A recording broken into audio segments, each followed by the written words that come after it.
এই তীব্র গরমে আপনারা সবসময় কবুতরকে অন্তত সপ্তাহে 2 বার গোসল করাবেন।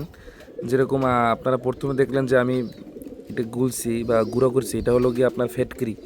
তো পানির সাথে যদি ফ্যাটকিরি মিক্স করে দেন তাহলে কী হবে, কবুতরের গায়ে যে পোকামাকড় বা ব্যাকটেরিয়ার জীবাণু থাকবে এগুলো ধ্বংস হয়ে যাবে।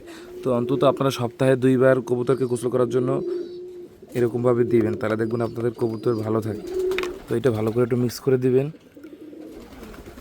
পানিতে।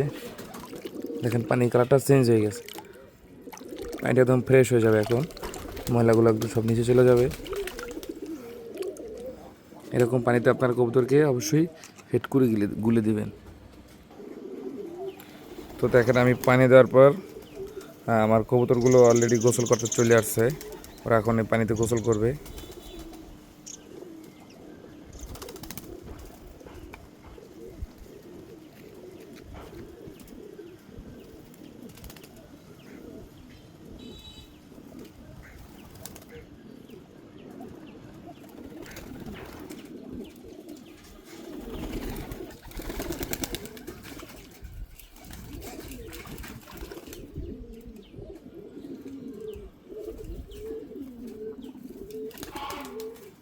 অবশ্যই অন্তত আপনারা সপ্তাহে 2 বার কবুতরকে গোসল করার জন্য এভাবে পানি দিবেন, কারণ এই গরমে কবুতরে অনেক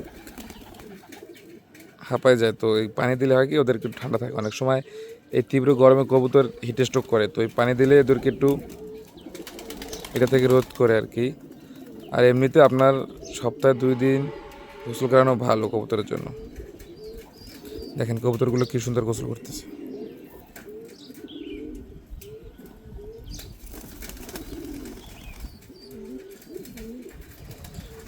তো আস্তে আস্তে আমার সব কবুতরগুলো এই লব থেকে বেরোয় আসবে গোসল করার জন্য। তো আজকের ভিডিওটা এই পর্যন্তই। অবশ্যই আপনারা এভাবে করে দেখবেন, আপনাদের অনেক ভালো হবে এবং কবুতরের জন্য উপকার হবে। সবাই ভালো থাকবেন, সুস্থ থাকবেন। আল্লাহ হাফেজ।